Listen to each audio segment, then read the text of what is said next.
ಯಾರೇ ಬಂದರು ಎದುರ್ಯಾರೇ ನಿಂತರು ಪ್ರೀತಿ ಹಂಚುವ ಯಜಮಾನ. ಜೀವ ಹೋದರು ಜಗವೇನೇ ಅಂದರು ಮಾತು ತಪ್ಪದ ಯಜಮಾನ. ಕೂಗಿ ಕೂಗಿ ಹೇಳುತ್ತೈತೆ ಇಂದು ಸಮಾನ. ಸ್ವಾಭಿಮಾನ ನನ್ನ ಪ್ರಾಣ ಅನ್ನೋ ಪ್ರಯಾಣ. ನಿಂತ ನೋಡು ಯಜಮಾನ, ನಿಂತ ನೋಡು ಯಜಮಾನ. ಆತ್ಮೀಯ ವೀಕ್ಷಕರಿಗೆ ಪರ್ಫೆಕ್ಟ್ ನ್ಯೂಸ್ಗೆ ಸ್ವಾಗತ. ನಾನು BS ಸನದಿ. ಗಡಿ ಭಾಗದ ರಾಜಕಾರಣದಲ್ಲಿ ತನ್ನದೇ ಆದಂತಹ ವರ್ಚಸ್ಸನ್ನು ಹೊಂದುವುದರ ಮೂಲಕವಾಗಿ ಸರ್ವ ಸಮಾಜವನ್ನು ಒಳಗೊಂಡಂತಹ ಜನರ ಒಂದು ಆಶಾಕಿರಣವಾಗಿ ಹೊರಹೊಮ್ಮತಕ್ಕಂಥ ಒಂದು ಹೆಸರು ಅಂತಂದ್ರೆ ಅದು ಶ್ರೀಕಾಂತ್ ಹತ್ತನೂರಿ ಅವರದ್ದು.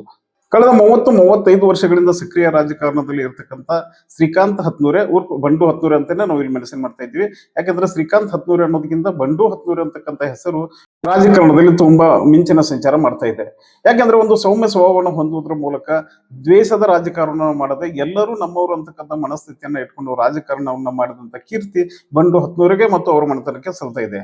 ಅದು ರಾಜಕಾರಣ ಏನೇ ಇರಲಿ ಅಥವಾ ಯಾವುದೇ ಪಕ್ಷವನ್ನ ಅವರು ಅವಲಂಬಿಸಿರಲಿ, ಅದ್ರ ವೈಯಕ್ತಿಕ ವಿಷಯಕ್ಕೆ ಬಂದಾಗ ಶ್ರೀಕಾಂತ್ ಹತ್ತನೂರಿ ಅಂದ್ರೆ ಇಲ್ಲಿ ಬಂಡು ಹತ್ತನೂರಿ ಅವರು ಎಲ್ಲರೂ ನಮ್ಮವರು ಎಂಬ ಮನಸ್ಥಿತಿಯನ್ನ ಏನು ಹೊಂದಿದ್ದಾರೆ, ಅದೇ ಅವರನ್ನ ಇವತ್ತು ಉನ್ನತ ಸ್ಥಾನಕ್ಕೆ ಏರಿಸ್ತಾ ಇದೆ ಅಂತ ಹೇಳ್ಬೋದು. ಮೊದಲಿನಿಂದಲೂ ಅವರ ತಂದೆ ಆದಂತಹ ಬಾಲಕೃಷ್ಣ ಹತ್ತನೂರಿ ಅವರ ಮಾರ್ಗದರ್ಶನ ಮತ್ತು ಗರಡಿಯಲ್ಲಿ ರಾಜಕಾರಣವನ್ನು ಮಾಡದಂತ ಬಂಡು ಹತ್ತನೂರಿ ಅವರು ಎಂದಿಗೂ ಕೂಡ ಯಾವುದೇ ವ್ಯಕ್ತಿಯ ವಿರೋಧವಾಗಲಿ ಅಥವಾ ಯಾವುದೇ ಪಕ್ಷಕ್ಕೆ ವಿರುದ್ಧವಾಗಿ ಕೆಲಸವನ್ನ ಮಾಡದೆ ಯಾವ ಪಕ್ಷದಲ್ಲಿ ತಾವು ಇರ್ತಾರೋ ಆ ಪಕ್ಷಕ್ಕೆ ನಿಯತ್ತಿನಿಂದ ಕೆಲಸ ಮಾಡುವುದರ ಮೂಲಕವಾಗಿ ಜನರ ಒಂದು ಒಡನಾಡಿಯಾಗಿ ಹೊರಹೊಮ್ಮಿದ್ದಾರೆ. ಕಳೆದ ಸುಮಾರು 30-35 ವರ್ಷಗಳ ಇವರ ರಾಜಕೀಯ ಇತಿಹಾಸವನ್ನು ತೆಗೆದು ನೋಡಿದಾಗ ಎಂದಿಗೂ ಕೂಡ ಯಾರೊಂದಿಗೂ ವೈಯಕ್ತಿಕ ದ್ವೇಷ, ಹಗೆತನ, ಹೊಟ್ಟೆ ಕಿಚ್ಚು, ಅಸೂಯೆ ಅಥವಾ ಯಾರನ್ನು ನಾನು ತುಳಿಬೇಕು ಅಂತಕ್ಕಂಥ ಮನಸ್ಸನ್ನು ಹೊಂದಿರದೆ ಅದು ರಾಜಕಾರಣ ಬಂದಾಗ ರಾಜಕಾರಣ ಮಾಡ್ತಾರೆ. ಆದರೆ ವೈಯಕ್ತಿಕ ಸಂಬಂಧಗಳಿಗೆ ಆದ್ಯತೆಯನ್ನು ನೀಡುವುದರ ಮೂಲಕ ಎಲ್ಲರ ಮನಸ್ಸನ್ನ ಗೆದ್ದಂತ ಒಂದು ನಾಯಕತ್ವ ಬಂಡು ಹತ್ತನೂರಿ ಅವರಿಗೆ ಇದೆ. ಇವತ್ತಿಗೂ ಕೂಡ ಕೇವಲ ಬಂಡು ಹತ್ತನೂರಿ ಅವರು ಬೆಳಗಾವಿ ಜಿಲ್ಲೆ ಅಥವಾ ಹುಕ್ಕೇರಿ ವಿಧಾನಸಭಾ ಮತಕ್ಷೇತ್ರಕ್ಕೆ ಸೀಮಿತವಾಗಿ ರಾಜಕಾರಣವನ್ನು ಮಾಡದೆ ಪಕ್ಕದ ಮಹಾರಾಷ್ಟ್ರದ ರಾಜಕಾರಣದಲ್ಲಿಯೂ ಕೂಡ ತಮ್ಮ ಕೈಚಳಕವನ್ನು ತೋರಿಸಿದ್ದಾರೆ ಅಂತ ಹೇಳ್ಬೋದು. ಏನು ಮಹಾರಾಷ್ಟ್ರದಲ್ಲಿ ವಿಧಾನಸಭೆ ಚುನಾವಣೆ ಇರಬಹುದು ಅಥವಾ ಸ್ಥಳೀಯ ಸಂಸ್ಥೆಗಳ ಚುನಾವಣೆ ಇರಬಹುದು, ಅಲ್ಲಿ ಬಂಡು ಹತ್ತನೂರಿ ಅವರನ್ನ ಚುನಾವಣಾ ಪ್ರಚಾರಕ್ಕೆಂದು ಆಹ್ವಾನಿಸಿ ಅವರಿಗೆ ಒಂದು ಗುರುತರ ಜವಾಬ್ದಾರಿಯನ್ನು ಕೊಡುವುದರ ಮೂಲಕ ಮಹಾರಾಷ್ಟ್ರದ ಸಕ್ರಿಯ ರಾಜಕಾರಣದಲ್ಲಿಯೂ ಕೂಡ ಇವರನ್ನ ಬಳಸಿಕೊಳ್ತಾ ಇದ್ದಾರೆ ಅಂತಂದ್ರೆ ಇವರ ಶಕ್ತಿ ಸಾಮರ್ಥ್ಯ ಏನು ಅನ್ನೋದು ಅರಿವಿಗೆ ಬರ್ತಾ ಇದೆ. ಅದೇ ರೀತಿಯಾಗಿ ಸಂಕೇಶ್ವರ ಪುರಸಭೆಯ ಅಧ್ಯಕ್ಷರಾಗಿ ಕೆಲಸವನ್ನು ಮಾಡಿದ್ರು, ಸ್ಥಾನಿಕ ನಿಯಂತ್ರಣ ಸಮಿತಿಯ ಸದಸ್ಯರಾಗಿ ಕೆಲಸವನ್ನು ಮಾಡಿದ್ರು, 3 ಬಾರಿ APMC ನಿರ್ದೇಶಕರಾಗಿ ಕೆಲಸ ಮಾಡಿದ್ರು. ಅಷ್ಟೇ ಅಲ್ಲದೆ ತಮ್ಮದೇ ಆದಂತಹ ಶ್ರೀ ಶಂಕರಲಿಂಗ ಸೌಹಾರ್ದ ಬ್ಯಾಂಕಿನ ಒಬ್ಬ ಚೇರ್ಮನ್ ಆಗಿ ಕೆಲಸವನ್ನ ಮಾಡುವುದರ ಮೂಲಕ ಜನಸಾಮಾನ್ಯರ ದೃಷ್ಟಿಯಲ್ಲಿ ಒಬ್ಬ ಸಮರ್ಥ ಸಹಕಾರಿ ಅಂತ ಕೂಡ ಗುರುತಿಸಿಕೊಂಡಿದ್ದಾರೆ. ಅಷ್ಟೇ ಅಲ್ಲದೆ ಒಬ್ಬ ಮುತ್ಸದ್ದಿ ಸಹಕಾರಿ ಧುರೀಣರಾಗಿ ಕರ್ನಾಟಕ ರಾಜ್ಯ ಸೌಹಾರ್ದ ಸಹಕಾರ ಮಹಾಮಂಡಳಕ್ಕೆ 2 ಬಾರಿ ನಿರ್ದೇಶಕರಾಗಿ ಕೆಲಸವನ್ನ ಮಾಡುವುದರ ಮೂಲಕ ಸಹಕಾರಿ ರಂಗದಲ್ಲಿ ತನ್ನದೇ ಆದಂತಹ ಒಂದು ಅನುಭವವನ್ನ ರಾಜ್ಯದ ಇತರೆ ಸಂಘ ಸಂಸ್ಥೆಗಳಿಗೆ ದಾರಿ ಇರುವುದರ ಮೂಲಕ ಸೌಹಾರ್ದ ರಂಗವನ್ನು ಬಲಪಡಿಸುವ ನಿಟ್ಟಿನಲ್ಲಿಯೂ ಕೂಡ ಬಂಡು ಹತ್ತನೂರಿ ಅವರು ಕೆಲಸವನ್ನ ಮಾಡಿದ್ದಾರೆ ಅಂತ ಹೇಳ್ಬೋದು. ಸಂಕೇಶ್ವರದ ಘಟಾನುಘಟಿ ಮತ್ತು ಪ್ರಭಾವಿ ವ್ಯಕ್ತಿಗಳ ಲಿಸ್ಟ್ನಲ್ಲಿ ಬರ್ತಕ್ಕಂಥ ಬಂಡು ಹತ್ತನೂರಿ ಅವರು ಈಗಾಗಲೇ ನಾನು ಹೇಳಿದಂತೆ ಯಾರೊಂದಿಗೂ ದ್ವೇಷ, ಹಗೆತನ, ಈರ್ಷ್ಯೆ ಅಥವಾ ಇನ್ನೊಬ್ಬರನ್ನ ತುಳಿಯುವಂತ ಮನಸ್ಥಿತಿಯನ್ನು ಹೊಂದದೇ ಇರೋದಕ್ಕೆ ಬಂಡು ಹತ್ತನೂರಿ ಇವತ್ತು ಎಲ್ಲರ ಮನಸ್ಸಿನಲ್ಲಿ ನೆಲೆಯೂರಿದ್ದಾರೆ ಅಂತ ಹೇಳ್ಬೋದು. ಮೊದಲು ಉಮೇಶ್ ಕತ್ತಿ ಅಥವಾ ಕತ್ತಿ ಕುಟುಂಬದೊಂದಿಗೆ ಏನು ಒಡನಾಟವನ್ನು ಹೊಂದಿದ್ರು, ಅದಕ್ಕಿಂತ ಮುಂಚೆ AB ಪಾಟೀಲ್ ಅವರ ಒಂದು ನಾಯಕತ್ವವನ್ನು ಒಪ್ಪಿಕೊಂಡು ಅವರ ಜೊತೆ ಕೂಡ ಇವರು ಕೆಲಸವನ್ನು ಮಾಡಿದ್ರು.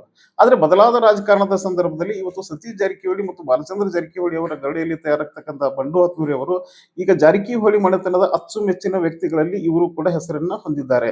ಏನು ಕರ್ನಾಟಕ ಸರ್ಕಾರದ ಲೋಕೋಪಯೋಗಿ ಸಚಿವರಾಗಿದ್ದಾರೆ ಸತೀಶ್ ಜಾರಕಿಹೊಳಿ ಮತ್ತು ಅರಭಾವಿ ಮತಕ್ಷೇತ್ರದ ಶಾಸಕರಾದಂತಹ ಬಾಲಚಂದ್ರ ಜಾರಕಿಹೊಳಿ ಅವರ ಅತ್ಯಂತ ವಿಶ್ವಾಸಿಕ, ನಂಬಿಕೆಯ ಮತ್ತು ಸರ್ವ ಸಮಾಜವನ್ನ ಒಗ್ಗೂಡಿಸಿಕೊಂಡು ಹೋಗ್ತಕ್ಕಂಥ ಶಕ್ತಿ ಇದೆ ಅಂತಕ್ಕಂಥ ಒಂದು ವ್ಯಕ್ತಿತ್ವವನ್ನ ಬಂಡು ಹತ್ತನೂರಿ ಅವರಲ್ಲಿ ಜಾರಕಿಹೊಳಿ ಮನೆತನ ಕೂಡ ಹೊಂದಿದೆ ಅಂತ ಹೇಳ್ಬಹುದು. ತನ್ನದೇ ಆದಂತ ಒಂದು ಸ್ಥಾನಮಾನ ಹೊಂದಿರತಕ್ಕಂಥ ಬಂಡು ಹತ್ತನೂರಿ ಅವರು ಯಾವುದೇ ಒಂದು ಸಮಾಜ ಸೇವೆ ಇರಬಹುದು, ಸಂಘ ಸಂಸ್ಥೆಗಳಿರ್ಬೋದು ಅಥವಾ ರಾಜಕಾರಣ ಇರಬಹುದು, ತನು ಮನ ಧನದಿಂದ ತನ್ನನ್ನು ತಾನು ತೊಡಗಿಸಿಕೊಂಡು ಸಾರ್ವಜನಿಕ ರಂಗದಲ್ಲಿ ಗುರುತಿಸಿಕೊಂಡಿದ್ದಾರೆ ಹೊರತಾಗಿ ಕಾಟಾಚಾರಕ್ಕೆ ಸಮಾಜ ಸೇವೆಯಲ್ಲಿ ಇಲ್ಲ.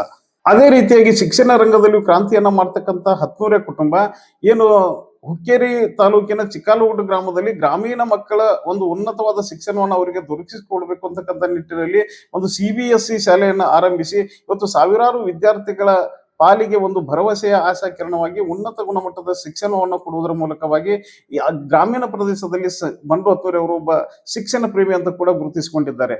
ಇಂತಹ ಅಪರೂಪದ ವ್ಯಕ್ತಿತ್ವವನ್ನು ಹೊಂದಿರತಕ್ಕಂಥ ಬಂಡು ಹತ್ನೂರಿ ಅವರಿಗೆ ಇವತ್ತು ಜನ್ಮದಿನದ ಸಂಭ್ರಮ ಇರೋದ್ರಿಂದ ಮತ್ತು ಅವರು ಏನು ಇಲ್ಲಿಯವರೆಗೆ ಒಂದು ಸಮಾಜಕ್ಕೆ ಒಳ್ಳೆಯ ಕೆಲಸಗಳನ್ನ ಮಾಡಿದ್ದಾರೆ, ಆ ಕೆಲಸವನ್ನ ಇವತ್ತು ಎಲ್ಲ ಜನ ಕೂಡ ಇವತ್ತು ಸ್ಮರಣೆಯನ್ನ ಮಾಡ್ತಾ ಇದ್ದಾರೆ. ವ್ಯಕ್ತಿಗತವಾಗಿ ಒಬ್ಬ ಸಮರ್ಥ ನಾಯಕರಾಗಿ ಗುರುತಿಸಿಕೊಳ್ಳುವುದರ ಮೂಲಕ ಸಾಮಾಜಿಕವಾಗಿ ಏನು ಬೆಳೆದು ಒಂದು ನಿಂತಿದ್ದಾರೆ, ಅದು ಈ ಭಾಗದ ಜನರಿಗೆ ಒಂದು ಶಕ್ತಿಯಾಗಿ ನಿಂತಿದೆ ಅಂತ ಹೇಳ್ಬೋದು. ಈ ವ್ಯಕ್ತಿಯ ಒಂದು ಒಳ್ಳೆಯತನ ಅನ್ಬೋದು ಅಥವಾ ಅದನ್ನ ದೌರ್ಬಲ್ಯ ಅಂತ ಕೂಡ ನಾವು ಕರಿಬಹುದು. ಇವರಲ್ಲಿ ಏನು ಒಂದು ದೋಷ ಇದೆ ಅಂತಂದ್ರೆ, ರಾಜಕಾರಣದಲ್ಲಿ ನಾನು ಮಾತ್ರ ಬೆಳಿಬೇಕಂತಕ್ಕಂಥ ಮನಸ್ಥಿತಿಯನ್ನು ಹೊಂದದೇ ಇರೋದಕ್ಕೆ ಬಂಡು ಹತ್ನೂರಿ ಅವರು ಇನ್ನೂ ಕೂಡ ಒಂದು ಸ್ಥಾನಿಕ ರಾಜಕಾರಣದಲ್ಲಿ ಮಾತ್ರ ಇದ್ದಾರೆ ಅಂತ ಹೇಳ್ಬೋದು. ಎಲ್ಲವನ್ನ ಮೀರಿ ನಾನು ರಾಜಕಾರಣದಲ್ಲಿ ಬೆಳಿಬೇಕು ಅಂತಕ್ಕಂಥ ಒಂದು ಗಟ್ಟಿ ಅಥವಾ ದೃಢ ನಿರ್ಧಾರವನ್ನ ತೆಗೆದುಕೊಂಡಿದ್ದೇ ಆಗಿದ್ರೆ ಇವರು ಕೂಡ ಎಂದೋ ವಿಧಾನಸಭೆ ಚುನಾವಣೆಗೆ ಸ್ಪರ್ಧೆ ಮಾಡಬೇಕಾಗಿತ್ತು. ಯಾಕಂದ್ರೆ 2004ರಲ್ಲಿ ಆಗಿನ ಕೇಂದ್ರ ಮಂತ್ರಿಗಳಾಗಿರ್ತಕ್ಕಂಥ ರಮೇಶ್ ಜಿಗಜಿಣಗಿ ಅವರು ಬಿಜೆಪಿ ಪಕ್ಷದಿಂದ ಇವರಿಗೆ ಸಂಕೇಶ್ವರ ವಿಧಾನಸಭಾ ಮತಕ್ಷೇತ್ರದಿಂದ ಸ್ಪರ್ಧೆ ಮಾಡಲು ಮನೆಗೆ ಬಂದು ಆಹ್ವಾನವನ್ನ ನೀಡಿದ್ರು ಕೂಡ ನಯವಾಗಿ ತಿರಸ್ಕರಿಸಿ, ನಾನು ಒಂದು ಯಾವುದೇ ಅಧಿಕಾರಕ್ಕಾಗಿ ರಾಜಕಾರಣ ಮಾಡೋದಿಲ್ಲ, ಜನರ ಮಧ್ಯದಲ್ಲಿ ಇದ್ದುಕೊಂಡು ಜನಸೇವೆಯನ್ನು ಮಾಡ್ತೀನಿ, ನೀವು ಯಾರಿಗಾದ್ರೂ ಟಿಕೆಟ್ ಕೊಡಿ, ಅವರ ಪರವಾಗಿ ನಾನು ಕೆಲಸವನ್ನ ಮಾಡ್ತೀನಿ ಅಂತ ಹೇಳಿದ್ದು ಆ ಸಂದರ್ಭಕ್ಕೆ ಅದು ಒಳ್ಳೆಯ ತೀರ್ಮಾನ ಅನಿಸಿದ್ರು ಕೂಡ ಇವತ್ತಿನ ಅವರ ರಾಜಕೀಯ ಹಿನ್ನಡೆಗೆ ಅದೇ ಪ್ರಮುಖ ಕಾರಣ ಆಗಿದೆ ಅಂತ ಇಲ್ಲಿ ಸ್ಪಷ್ಟವಾಗಿ ಹೇಳ್ಬಹುದು. ಈ ಬಂಡು ಹತ್ನೂರಿ ಅವರ ಇನ್ನೊಂದು ಒಳ್ಳೆ ಗುಣ ಏನು ಅಂತಂದ್ರೆ, ಈಗಾಗಲೇ ನಾನು ಹೇಳಿದೆ, ಯಾರನ್ನೂ ಕೂಡ ಎದುರು ಹಾಕಿಕೊಳ್ಳದೆ ಅಥವಾ ಅವರೊಂದಿಗೆ ದ್ವೇಷದ ರಾಜಕಾರಣವನ್ನ ಮಾಡದೆ ಎಲ್ಲರೊಂದಿಗೆ ಹಸನ್ಮುಖಿಯಾಗಿ ಕೆಲಸವನ್ನ ಮಾಡುವುದರ ಮೂಲಕವಾಗಿ, ಅಂದ್ರೆ ಸರ್ಕಾರದಿಂದ ಬರ್ತಕ್ಕಂಥ ಸವಲತ್ತುಗಳಾಗಿರ್ಬೋದು ಅಥವಾ ತಾವು ಯಾವ ನಾಯಕರೊಂದಿಗೆ ಒಡನಾಟ ಹೊಂದಿದ್ದಾರೆ ಆ ನಾಯಕರ ಕಡೆಯಿಂದ ಕ್ಷೇತ್ರದ ಅಭಿವೃದ್ಧಿಗಾಗಿ ಏನು ಶ್ರಮ ವಹಿಸ್ತಾ ಇದ್ದಾರೆ, ಇದನ್ನು ಜನ ಇವತ್ತಿಗೂ ಕೂಡ ಮರ್ತಿಲ್ಲ. ಈ ರೀತಿಯಾಗಿ ಕಳಂಕರಹಿತ ವ್ಯಕ್ತಿತ್ವವನ್ನು ಹೊಂದಿರತಕ್ಕಂಥ ಬಂಡು ಹತ್ನೂರಿ ಅವರು ಜನರ ಮಧ್ಯದಲ್ಲಿದ್ದುಕೊಂಡು ಏನು ಜನಸೇವೆಯನ್ನ ಮಾಡ್ತಾ ಇದ್ದಾರೆ, ಇವರೇ ಒಂದು ಈ ಸೇವೆ ಅಥವಾ ಈ ಕಾಯಕ 2028ರ ಹುಕ್ಕೇರಿ ವಿಧಾನಸಭಾ ಮತಕ್ಷೇತ್ರದಲ್ಲಿ ಏನು ಚುನಾವಣೆ ನಡೀತದೆ ಆ ಚುನಾವಣೆಯ ಸಂದರ್ಭದಲ್ಲಿ ಬಂಡು ಹತ್ನೂರಿ ಪ್ರಮುಖ ಪಾತ್ರದಲ್ಲಿ ಇರ್ತಾರೆ ಅಂತ ಖಡಾಖಂಡಿತವಾಗಿ ಹೇಳ್ಬೋದು. ಯಾಕಂದ್ರೆ ಏನೊಂದು ಜಿದ್ದಾಜಿದ್ದಿನ ಅಥವಾ ತುರುಸಿನ ರಾಜಕಾರಣ ಹುಕ್ಕೇರಿ ವಿಧಾನಸಭಾ ಮತಕ್ಷೇತ್ರದಲ್ಲಿ ನಡೀತಾ ಇದೆ, ಈ ಸಂದರ್ಭದಲ್ಲಿ ಪ್ರತಿಯೊಬ್ಬ ವ್ಯಕ್ತಿಗೂ ಕೂಡ ತನ್ನದೇ ಆದಂತ ಬೆಲೆ ಬರೋದ್ರಲ್ಲಿ ಯಾವುದೇ ಅನುಮಾನಗಳಿಲ್ಲ. ಯಾಕೆಂದ್ರೆ ಏನು ಕತ್ತಿ ಮತ್ತು ಜಾರಕಿಹೊಳಿ ಕುಟುಂಬದ ಮಧ್ಯದಲ್ಲಿ ಏನು ರಾಜಕಾರಣದ ಜಿದ್ದಾಜಿದ್ದಿ ನಡೀತಾ ಇದೆ, ಈ ಜಿದ್ದಾಜಿದ್ದಿಯಲ್ಲಿ ಪ್ರಮುಖ ಮತ್ತು ನಿರ್ಣಾಯಕ ಪಾತ್ರವನ್ನು ವಹಿಸ್ತಕ್ಕಂಥ ಅನೇಕ ಘಟಾನುಘಟಿ ನಾಯಕರಲ್ಲಿ ಬಂಡು ಹತ್ನೂರಿ ಕೂಡ ಒಬ್ಬರಿದ್ದೇ ಇರ್ತಾರೆ.